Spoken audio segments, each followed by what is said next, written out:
안녕하세요. 아이 키우는 30대 엄마입니다. 결혼한 지는 이제 막 4년 넘어가네요.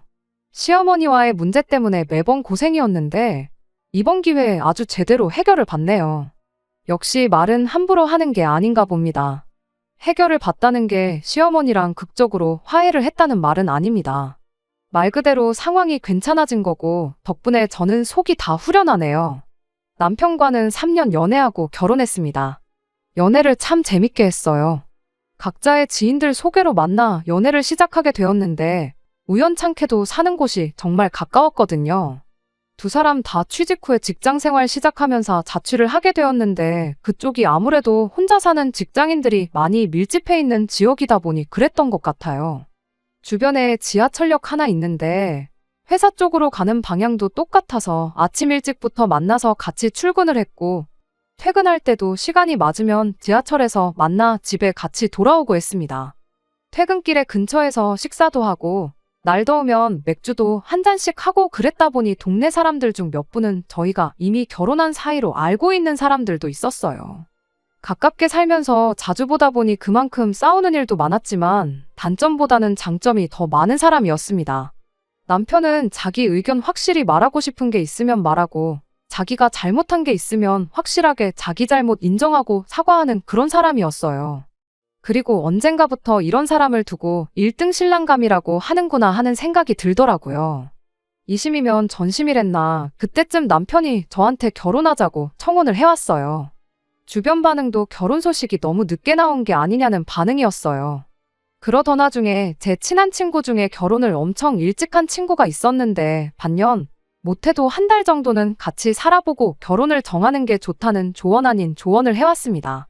앞에서는 결혼 선배로서 조언 고맙다고 했는데 속으로는 우리가 한 동네에서 1년 365일 중 거의 300일을 붙어 있었는데 별 걱정을 다 한다고 생각했습니다. 그런데 그 친구가 맞는 말을 한 거였어요. 자주 본다고 해서 그 사람의 모든 걸 알 수 있는 건 아니더라. 같이 살아보기 전까지는 눈에 안 보이는 것들이 더 많다는 사실을 말이지요. 다행히도 제 남편은 결혼 전에 제가 생각했던 1등 신랑감에 가까울 만큼 결혼 전과 결혼 후를 비교해서 다른 점이 거의 없었어요. 다만 단 한 가지 결혼 전에는 몰랐던 단점을 하나 알게 되었습니다. 굳이 따진다면 남편의 문제는 아니었어요. 바로 시어머니가 문제였지요. 저희가 연애 기간이 워낙에 길었다 보니 결혼 이야기 나오기 전부터 어느 정도 시어머니하고 왕래가 있었어요. 자취하던 아들 자식 걱정된다고 반찬 주러 오셨던 걸 산책 다녀오는 길에 집 앞에서 우연찮게 마주친 적이 있었거든요. 본의 아니게 그때 처음 인사를 드리게 되었지요. 그때는 인상도 좋으셨고 말투도 엄청 나긋나긋하셨던 분이셨어요. 그래서 시어머니에 대한 인상이 저한테는 되게 좋았죠. 결혼 준비하면서도 이렇게 자상하신 분이 또 있나 싶었는데 결혼하고 나니 그런 모습은 마치 제가 꿈이라도 꾸었던 것 마냥 찾아볼 수 없었습니다. 기본적으로는 제가 봤던 좋은 분이 맞긴 했어요. 하지만 그건 주변에 저희 말고 다른 사람이 있을 때뿐이었지요. 시어머니가 본 모습을 드러내는 데는 결혼하고 단 3개월도 지나지 않아서부터였어요. 그리고 제가 몰랐던 게 하나 더 있었는데 남편이 이런 시어머니한테 꼼짝도 못하는 사람이었다는 거예요. 연애할 때 제가 봤던 모습은 이성적으로 판단하고 사리분별이 확실한 사람이었는데 평소에는 그런 모습이지만 시어머니 앞에만 서면 아무 말도 못하고 가만히 있는 허수아비같이 행동하더라고요. 하지만 그 정도가 그렇게 심각하지는 않았습니다. 안부 전화 좀 자주 하라는 둥, 아들 아침밥은 꼭 챙겨서 출근시키라는 등 그냥 주변에서 몇 번은 들었을 법한 사소한 것들을 요구하셨죠. 저한테 직접적으로 잔소리를 한다거나 소위들 말하는 시자 갑질을 했던 적은 없었습니다. 그런데 단 한 번의 일을 가지고 시어머니가 본 모습을 드러내기 시작했어요. 그때가 결혼하고 처음 맞는 시어머니 생신이었는데 그래도 처음이니 저도 제 나름대로 좋은 모습 보이려고 생신상까지는 아니어도 아침 일찍 일어나 미역국 한 솥 끓였고 미리 준비해둔 시어머니 생일 선물도 챙겨서 시댁으로 출발했어요. 시어머니는 제가 끓여놓은 미역국을 보더니 당신은 소고기가 들어간 것보다 북어가 들어간 미역국을 더 좋아한다니 어쩌느니 하면서 너는 어떻게 된 며느리가 시어머니 취향을 이렇게 모를 수가 있느냐며 잔소리를 하셨습니다. 생일 선물도 받아보시고는 다른 집 며느리는 시어머니 생신에 명품 선물 척척 해준다는데 너는 고작 화장품을 사왔느냐고 하면서 역정을 내더라고요. 평소에 네가 내 피부를 보고 얼마나 쭈글쭈글하다고 생각했으면 주름 개선 화장품을 사오느냐고 말도 안 되는 억지를 부리면서 말이죠. 당연한 소리겠지만 제가 평소에 시어머니 피부가 안 좋다고 생각해서 그런 화장품을 산 게 아니었습니다. 생신 선물을 뭘할까 생각하다가 시댁에서 시어머니가 똑같은 화장품 쓰고 있길래 그걸로 준비했던 거였어요. 누가 봐도 명품 선물이 아니라 짜증을 내고 있다는 걸 알고 있었습니다. 그때 남편이 처음으로 제 편을 들어줬어요. 정확히는 제 입장을 대변해줬다고 하는 게 맞는 것 같네요. 이 사람이 어머니가 어떤 미역국 좋아하는지 몰라서 그런 거지 알고 그랬겠냐고. 그리고 우리가 지금 대출도 많고 경제적으로 여유 있는 상황이 아닌데 무슨 명품 선물이냐고. 명품 선물은 형편 나아지면 다음번에 꼭 해드리겠다는 식으로 말을 해줬습니다. 솔직히 저는 이게 제 편을 들어줬다고 느껴지지는 않았거든요. 제 편을 진짜로 들어주는 거였다면 단호하게 그러지 마시라고 한마디 하는 게 맞는 거 아니겠어요. 그런데 시어머니는 그걸 그렇게 받아들이지 않았어요. 아들이 결혼하더니 엄마보다 마누라를 더 챙긴다고 하면서 며느리 잘못 봐서 아주 집안이 파탄이 나는구나 하면서 고래고래 소리를 지르셨죠. 남편은 그렇게 나오는 시어머니한테 말대답 한번 못하고 곧바로 죄송하다고 사과부터 하더라고요. 시어머니가 니들 꼴도 보기 싫으니 썩 꺼지라고 하는데 말 한마디 못하고 저를 데리고 집 밖으로 나오더라고요. 차라리 그건 편했어요. 괜히 시댁에서 시간 보내면서 눈칫밥 먹느니 그냥 집에 가는 게 100번 1000번 나은 결정이긴 했던 것 같네요. 아무튼 그날 이후로 시어머니가 직접적으로 저를 못살게 굴기 시작했어요. 저를 무슨 며느리가 아니고 말 잘 듣는 내 아들을 빼앗아간 불구대천의 원수처럼 대하기 시작했습니다. 그럴 거면 결혼한다고 할 때 허락해주지 말고 그냥 평생을 품에 끼고 살지 하는 생각이 들을 정도로 말이에요. 그나마 사람들 있는 데서는 좋은 시어머니인 척 하고는 했어요. 그래서 최대한 밖에서 만나는 걸 선호했는데 언젠가부터는 사람들 눈도 상관없이 며느리는 막대해도 되는 존재처럼 대하기 시작했어요. 식당 같은 데 가면 제가 의자 빼드리기 전까지는 테이블 옆에 가만히 서서 저를 빤히 쳐다보신다든지 주문 받으러 온 직원분한테 대놓고 제 험담을 한다든지 하는 식이었죠. 시작이 있으면 끝도 있어야 하는 법인데 시어머니의 갑질은 매일매일이 새로웠습니다. 뭐 안부 전화를 매일같이 하라던가 하는 건 일도 아니었어요. 아들 아침밥 먹여서 출근시키는지 확인해야겠다며 사진 찍어서 보내라 갑자기 전화를 하더니 홈쇼핑에서 뭘 봤는데 좋아 보이더라 그거 네 카드로 주문 좀 해봐라 하는 식으로 전화를 한다던가.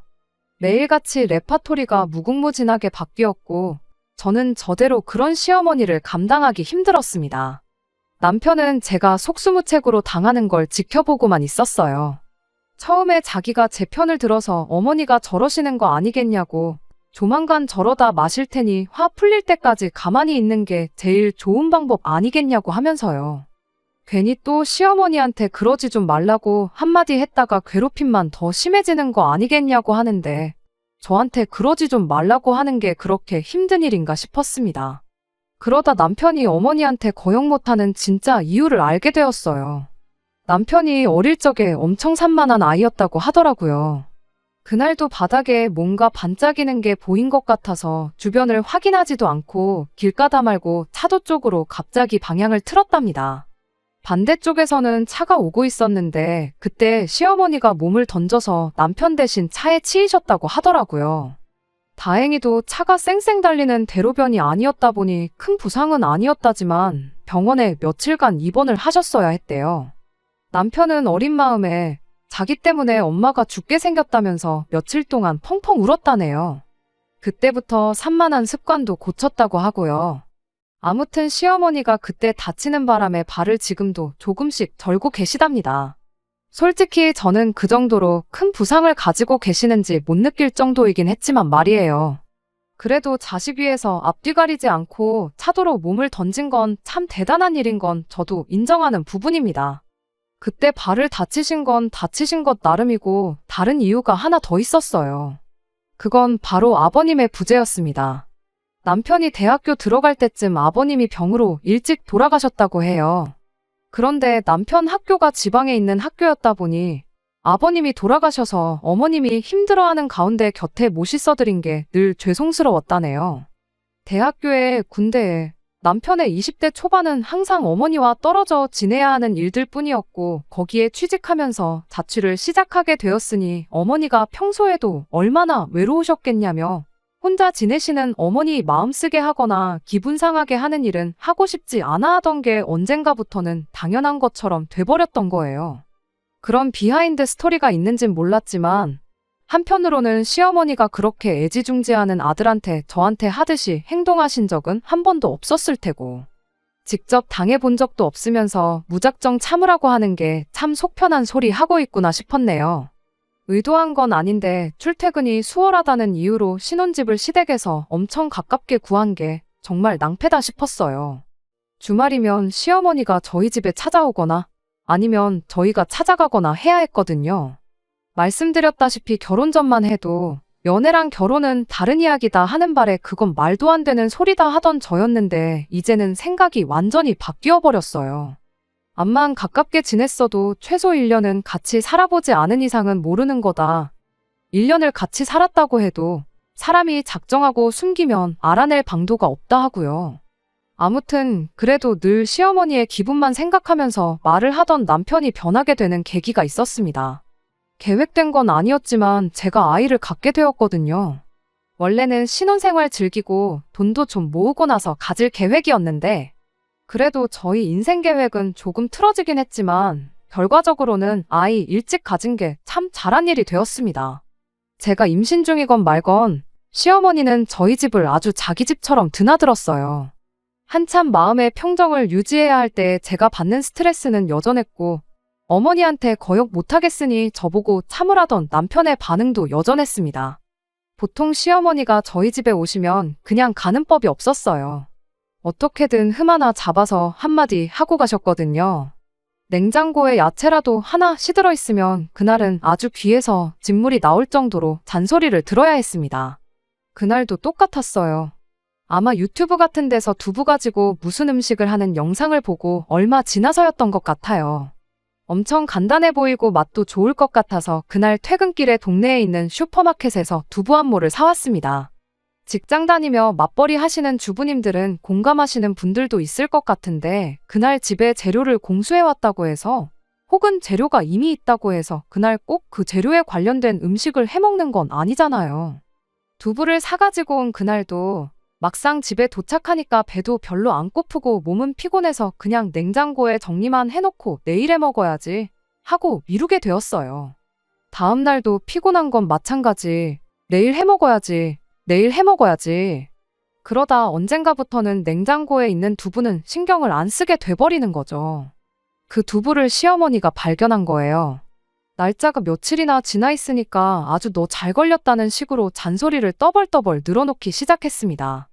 농부 아저씨가 콩을 심어서 수확하기까지 얼마나 걸리는지 그 고생을 네가 아느냐부터 시작해서 저기 못 사는 나라 어린애들은 이런 거 먹고 싶어도 못 먹는다는 잔소리까지. 하나 끝난다 싶으면 또 다른 걸 가지고 잔소리가 시작되었고 나중에 가서는 날짜 지난 두부랑은 전혀 관계도 없는 잔소리를 들어야 했어요. 한참 시어머니의 잔소리가 이어지는 가운데 그날따라 제가 몸이 별로 안 좋았는지 약간의 현기증을 느끼게 되었고 그대로 바닥에 쓰러지고 말았어요. 곧바로 병원을 다녀왔는데 다행히 가벼운 빈혈이었고 아이한테도 아무런 이상이 없었습니다. 어머님은 당신 잔소리 때문에 제가 그렇게 된 게 아니라 제가 평소에 얼마나 몸에 안 좋은 걸 먹고 다니고 생활 습관이 엉망이면 요즘 사람이 빈혈로 다 쓰러질 수가 있냐며 병원에서 또 잔소리를 시작했어요. 그때 남편이 깨달은 게 있었는지 시어머니를 향해 처음으로 큰 소리를 내주었습니다. 저를 위해서요. 지금 그게 하실 말이냐며 소리를 바락바락 지르더니 시어머니한테 앞으로 저희 찾아오지 마시고 무슨 일 있으면 전화만 하시라고 한마디 하더라고요. 시어머니도 엄마 말에 거역 한번 못하는 아들이 저렇게 나올 줄은 몰랐나 봐요. 적잖이 당황을 하면서 말을 잇지 못하더라고요. 그래서 그날은 병원에서 따로 저희는 저희대로 집으로 오고 어머니는 어머니대로 혼자 돌아갔습니다. 시어머니 표정이 많이 충격을 받은 표정이었어요. 다른 것보다 남편이 저를 위해 드디어 목소리를 내주었다는 게 참 고맙기도 했습니다. 할 거면 진작에 좀 해주지 1년을 넘게 그 고생을 시켰나 싶기도 했고요. 효자 아들이 버럭 한번 했다고 충격을 먹은 시어머니는 집에 돌아가셔서 상황 정리하고 할 말도 곰곰이 생각하셨던 건지 그날 저녁에 저한테 전화가 왔어요. 사과까진 바라지 않아도 몸은 어떠냐고 물어보실 줄 알았는데 저보고 아주 여우 같은 뭐라고 육두문자까지 써가면서 아주 생쇼를 해서 모자 사이 갈라놓으니까 좋으냐고 고래고래 소리를 지르시더라고요. 제가 쩔쩔매면서 전화를 받고 있으니 남편이 전화기 뺏어다가 한마디 속 시원하게 더 해주더라고요. 애 잘못되면 어떡할 거냐, 다른 사람 아이 가진 것도 아니고 내 아이 가진 거고 어머니 손주인데 이렇게까지 하셔야 하냐, 무슨 일 있으면 찾아오지 말고 전화하라고 했는데 그냥 전화도 하지 마시라 하고 절연선언까지 해버렸어요. 그렇게 시어머니하고는 아이 태어날 때까지 얼굴을 보기는커녕 연락 한 통 없이 지내게 되었습니다. 솔직히 저야 편했지만 남편이 말은 안 하지만 이래저래 맘고생이 많아 보였어요. 그래도 그간 당했던 거 생각하니까 제 입에서 먼저 어머님하고 다시 왕래하면서 예전처럼 지내자, 내가 노력해보겠다 이 말이 나오지가 않더라고요. 예정일 3개월 전까지 회사에 나갔습니다. 계획보다 빠른 임신이었다 보니 어쩔 수 없었어요. 친정이 지방이다 보니 육아에 관련해서 도움을 받을 수가 없었기에 하는 수 없이 회사는 그만두기로 하고 아이가 어느 정도 클 때까진 제가 직접 육아를 하기로 정했습니다. 아이가 태어나고 나서 시어머니한테 제가 먼저 연락을 하긴 했어요. 아들이고 이름은 뭐고 건강하게 태어났고 뭐 이런저런 것들 한 번에 정리해서 전화 말고 톡으로 보내긴 했지만요. 설마 싶긴 했는데 시어머니도 앙금이 남아있는지 메시지만 확인하고 따로 답장은 없으셨네요. 아무튼 그렇게 아이 태어나고 6개월이 지나게 되었습니다. 퇴근하면 곧바로 집에 들어오던 남편이었는데 그날은 연락도 안 되고 퇴근 시간이 한참 지나도 집에 올 생각을 안 하더라고요. 조금이라도 늦으면 늦는다고 연락도 절대 빠뜨리지 않는 사람이었는데 그렇게 두문불출해지니 엄청 걱정이 되었어요. 무슨 일이라도 생긴 거 아닌가 싶은데 당장 아이 맡길 곳이 없으니 제가 찾으러 나갈 수도 없는 노릇이었고요. 남편은 그날 거의 12시가 다 되어서 평소에는 마시지도 않는 술에 떡이 된 채 돌아왔습니다. 말도 없이 이게 뭐냐고 다짜고짜 들어온 남편한테 화를 냈는데 남편이 난데없이 펑펑 울기 시작하더라고요. 어머님이 아프시다면서요. 서럽게 울길래 뭐 큰 병이라도 생긴 건가 싶어서 저도 헉했는데 지난 며칠간 코로나 때문에 고생하셨다네요. 병의 경중을 떠나서 무탈하시니 다행이다 싶었어요. 그런데 남편이 저한테 거의 빌듯이 부탁을 하더라고요. 이 정도 했으면 된 거 아니냐고. 이제 어머니를 용서해주고 예전처럼 지내면 안 되냐고요. 가까이 살고 계시니 육아에 도움도 주실 수 있지 않겠냐. 어머니가 말은 그렇게 할지라도 마음은 따뜻한 분이시다 하면서 저보고 이제 그만 화를 풀라고 하더라고요. 솔직히 어이가 없기는 했어요. 저랑 시어머니 사이가 안 좋은 걸 떠나서 이제 안 보고 지내겠다고 시어머니한테 선언한 건 남편인데 마치 상황이 이렇게 된 게 전부 저 때문인 것처럼 말을 해왔으니 말이죠. 안 보고 지내는 게 제 입장에서 훨씬 편하니까 아무 말 안 하고 있던 거지. 저라고 부모 자식 지간인데 영 끊고 지내게 할 생각 전혀 없었어요. 그런데 여지껏 안 보고 지낸 게 저 때문이라고 하니까 저는 아무것도 한 게 없는데 괜히 저만 중간에서 나쁜 년 된 것 같고 것 때문에 연락도 없이 술에 떡이 돼서 들어온 거 생각하니 열이 받았습니다. 그런데 또 가만 보니 한편으로는 남편이 안쓰럽기도 하더라고요. 무엇보다 지난 1년 반 가까운 시간 동안 남편이 마음고생하는 걸 옆에서 직접 봐왔다 보니까요. 그게 마치 저 때문인 것처럼 이야기하는 게 괘씸하긴 했지만 그래도 남편이 어느 정도 중간 역할을 할 수 있다는 믿음을 주었으니 다시 왕래하면서 지내도 괜찮겠다 싶었습니다. 대신 조건을 하나 달았어요. 다시 연락하고 지내는 거야 내가 해라 마라 할 건 아니지만 그렇다고 해서 예전처럼 돌아갈 생각은 전혀 없다고요. 말인즉슨 시어머니가 시도 때도 없이 우리 집 와서 살림 간섭하고 그러는 일은 없었으면 좋겠다고 그것만큼은 지켜달라고 했습니다. 닭똥 같은 눈물을 펑펑 흘리던 남편이 제 말을 듣더니 얼굴에 화색이 돌더니 고맙다고 아주 난리법석을 떨었어요. 좋아하는 걸 보니 또 그간 혼자서 얼마나 끙끙 앓았기에 저러나 싶어서 안쓰럽기도 하고 한편으로는 진짜 나 때문에 연 끊고 지냈다고 생각한 건가 싶어서 어이없기도 하고 뭐라 말로 표현하기는 힘든 기분이었습니다. 그날이 금요일 저녁이었는데 남편이 다음날 아침 일찍부터 저를 깨우더니 시댁에 가자고 하더라고요. 술을 진탕 마셔서 늦게 일어날 줄 알았는데 이미 저보다 먼저 일어나서 시어머니한테 오늘 애 데리고 가겠다고 연락도 해놓은 것처럼 보였습니다. 어머니한테 손주도 보여드리고 싶고 얼마나 이 순간을 기대했겠나 싶어서 그러려니 하고 따라갔어요. 시댁에 도착했는데 시어머니도 표정이 엄청 기뻐 보였습니다. 워낙에 급작스럽게 연락이 닿았다 보니 어머님도 경황이 없었던 것 같은데 그 와중에도 아들 내외 온다고 집에 있는 재료로 대충 아들이 좋아하는 반찬이며 찌개며 끓여놓으셨더라고요. 감격에 모자상봉에 우리 아이도 엄청 이뻐해 주셨고 다 좋았는데 단 하나 안 좋은 게 있었어요. 시어머니가 저를 보는 표정하며 말투까지 아직 저에게 쌓인 앙금을 다 풀지는 않으신 것 같더라고요. 결국엔 시어머니도 그간 연 끊고 지낸 게 저 때문이라고 생각하고 계셨다는 생각을 지울 수가 없었습니다. 그리고 그 이후로도 문제가 끊이질 않았어요. 남편이 주말만 되면 어머니가 손주 보고 싶어 하신다며 시댁에 가자고 저를 보채기 시작했거든요. 육아 때문에 직장 그만두고 전업주부가 돼버린 덕분에 시어머니 보기 싫다고 시댁에 안 간다고 하기는 조금 그런 부분이 있었어요. 하는 수 없이 남편이 가자고 할 때마다 시댁에 다녀와야 했습니다. 그래도 핏줄이라고 아이는 엄청 이뻐해 주셨는데 그래도 시댁에 가기 싫은 건 여전했어요. 시댁에 가면 시어머니가 저를 위해 몰아놓은 집안일을 제가 해야 했거든요. 요즘 들어서 발목이 시큰거려서 집안일을 하나도 못하겠다고 하셨는데 솔직히 그게 거짓말이고 어떻게든 며느리 부려먹고 싶어서 장꾀를 부리신 거라는 건 안 봐도 뻔했습니다. 하지만 남편이 좋다는데 알고도 당해드렸어요. 아무래도 저희가 주말에만 시댁에 찾아갔다 보니 시어머니도 집을 일부러 어질러 놓는 데는 한계가 있었거든요. 집안일 그거 못 빨래는 세탁기가 해주고 집이 대궐처럼 넓은 것도 아닌데 청소기 돌리는 것도 10분도 채 걸리지 않는 일이었고 설거지도 많아봐야 이틀치 3일치 정도밖에 되지 않았으니 그냥 좋은 게 좋은 거다 생각하고 최대한 남편 기분 생각해서 시어머니 장단에 놀아놔줬어요. 그나마 초반에는 어머님이 남편 눈치를 보신 건지 최소한이라도 같이 집안일 하는 척을 하셨는데 언젠가부터는 당신이 애를 봐주겠다며 집안일을 저한테 전부 몰아주기 시작했습니다. 그것까지도 참았는데 결국은 얼마 전에 제대로 한번 터져버리고 말았네요. 원래 시댁에 가기로 했던 날이었어요. 한참 시댁 갈 준비를 하고 있는데 남편 친구의 아버지가 갑작스럽게 돌아가셨다는 소식을 듣게 돼서 거기 가느라고 시댁에 못 가게 된 날이었습니다. 남편 친구긴 하지만 결혼 전부터 저도 같이 몇 번 소개를 받고 자주 연락 주고받고 왕래를 할 만큼 친한 친구였다 보니 당연히 저도 장례식장에 같이 가기로 했어요. 부랴부랴 옷 갈아입고 일단 시댁으로 먼저 향했습니다.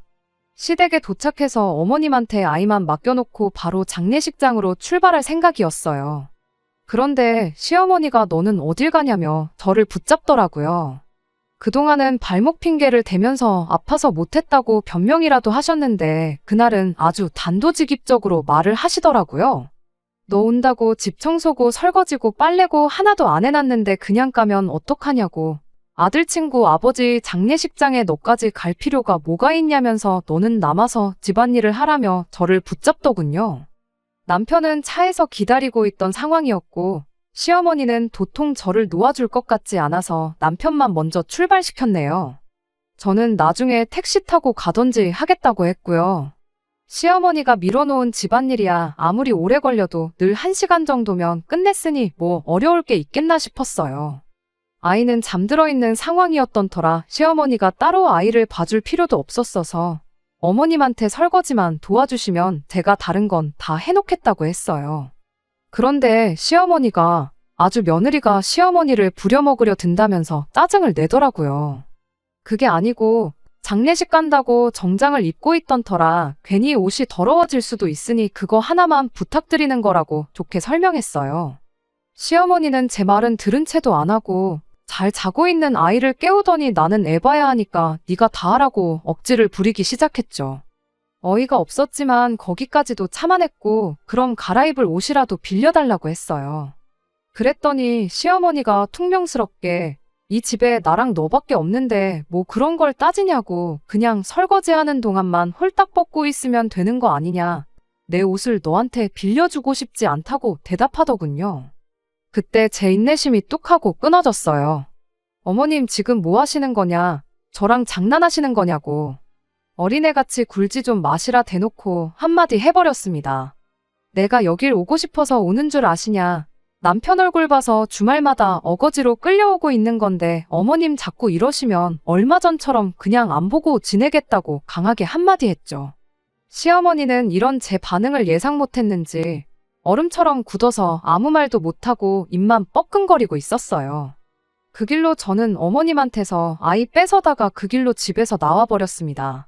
마음 같아서는 남편하고 남편 친구들도 무슨 일이 있었는지 다 알게 아이 들쳐업고 장례식장으로 가고 싶었지만 아이 데리고 상갓집 가는 거 아니라고들 하니 그건 참았어요. 집에 도착했더니 남편이고 시어머니고 번갈아 가면서 저한테 전화를 하더라고요. 남편 전화만 받아서 집에 오면 이야기하자 말하고 전화기는 그냥 꺼버렸습니다. 시어머니가 집에 찾아와도 제가 문을 안 열어줄 걸 알았는지 집까지 찾아오진 않으시더라고요. 그래서 간만에 주말에 혼자 집에서 푹 쉬었네요. 남편이 집에 도착하고 나서 무슨 일이 있었는지 물어보길래 거짓 하나 없이 무슨 일이 있었는지 다 말해줬어요. 저한테 홀딱 벗고 설거지를 하라고 했다는 말을 들으니 남편도 어이없어 하더라고요. 남편도 시어머니가 발목 핑계 대면서 저한테 집안일을 떠넘기고 있었다는 걸 어느 정도 눈치를 채고 있던 것 같았는데 제가 아무 말도 없으니 그냥 그런가 보다 하고 말았다고 미안하다 사과를 해오더군요. 그 뒤로는 남편도 저한테 시댁 가자는 말을 꺼내지 않았습니다. 저번과는 다르게 시어머니랑은 계속 연락을 하고 있던 것 같았는데 이번만큼은 남편도 제가 화가 풀릴 때까지 기다리는 게 맞다고 생각했는지 따로 저한테 뭐라 하지는 못했어요. 그렇게 몇 주가 더 지나고 나니 시어머니가 저한테 직접 전화를 해왔습니다. 시어머니가 저한테 사과를 하실 분이 아니라는 건 알았지만 적당히 비슷한 뉘앙스만 풍기시면 저도 고집 부리지 않고 좋게 좋게 넘어갈 생각으로 전화를 받았어요. 그런데 시어머니는 뻔뻔하게도 미안한 기색은커녕 며느리 하나 잘못 받아서 아주 집안이 풍비박산이 나게 생겼다며 저한테 뭐라 하더라고요. 설마 내가 너 집안일 시키려고 불렀겠냐? 아니면 너가 보고 싶어서 주말마다 오라고 했겠냐고. 내 아들 보고 싶고 내 손주 보고 싶어서 불렀던 건데 그동안 얼마나 나를 고깝게 봤길래 그런 행동을 할 수가 있냐며 오히려 저한테 사과를 요구해왔습니다. 손주를 방패 삼아 시어머니한테 갑질하는 며느리 취급을 하시길래 절대 그런 게 아니라고. 저는 그런 줄도 몰랐다고 대답하고 시어머니한테 정식으로 그날 죄송했다고 사과를 했어요. 그리고 이번 주말에 시댁에 찾아뵐 테니 시간도 비워두시라고 했습니다. 며칠이 지나 주말이 돼서 약속한 대로 아이 데리고 남편하고 시댁에 찾아갔어요. 시어머니는 자기가 마치 승리자인 것처럼 기고만장한 표정으로 왔느냐고 대충 저를 반겨주는 척만 아시더라고요. 그 길로 저는 최대한 밝게 웃는 표정을 지으며 아이를 어머님 품에 안겨드렸어요. 제가 그동안 어머님 뜻도 제대로 이해하지 못하고 오해하고 있었다고 죄송하다고 다시 한번 사과도 드렸죠. 그리고 어머님한테는 남편하고 아이 좀 잘 부탁드린다 말하고 현관문으로 향했습니다. 시어머니가 무슨 일인가 하는 표정으로 너는 어딜 가느냐고 묻더라고요. 제가 대답했어요. 어머님이 그건 왜 궁금해 하시냐고요. 아들하고 손주 보고 싶어서 그런 거지. 저 보고 싶은 거 아니라고 하지 않으셨냐고요. 굳이 보고 싶지도 않은 사람인데 제가 굳이 여기에 있을 이유가 없지 않냐고. 저는 따로 약속 잡은 게 있으니 아이랑 남편 좀 부탁드린다 말하고 후다닥 시댁을 빠져나왔습니다. 그리고 차에 가서 남편도 모르게 챙겨놓은 짐가방 들고 다시 시댁으로 들어갔어요.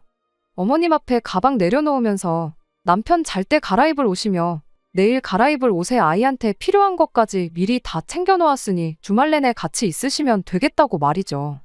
앞으로 매주 주말마다 부탁드린다고 어머님 덕분에 저는 편하게 여가도 즐기고 친구도 만나고 자유롭게 시간을 보낼 수 있게 되었다고 어머님 깊은 속뜻을 모르고 제가 그동안 오해했다고, 감사하고 죄송하다고 큰 소리로 한마디 해주고 다시 시댁을 빠져나왔어요.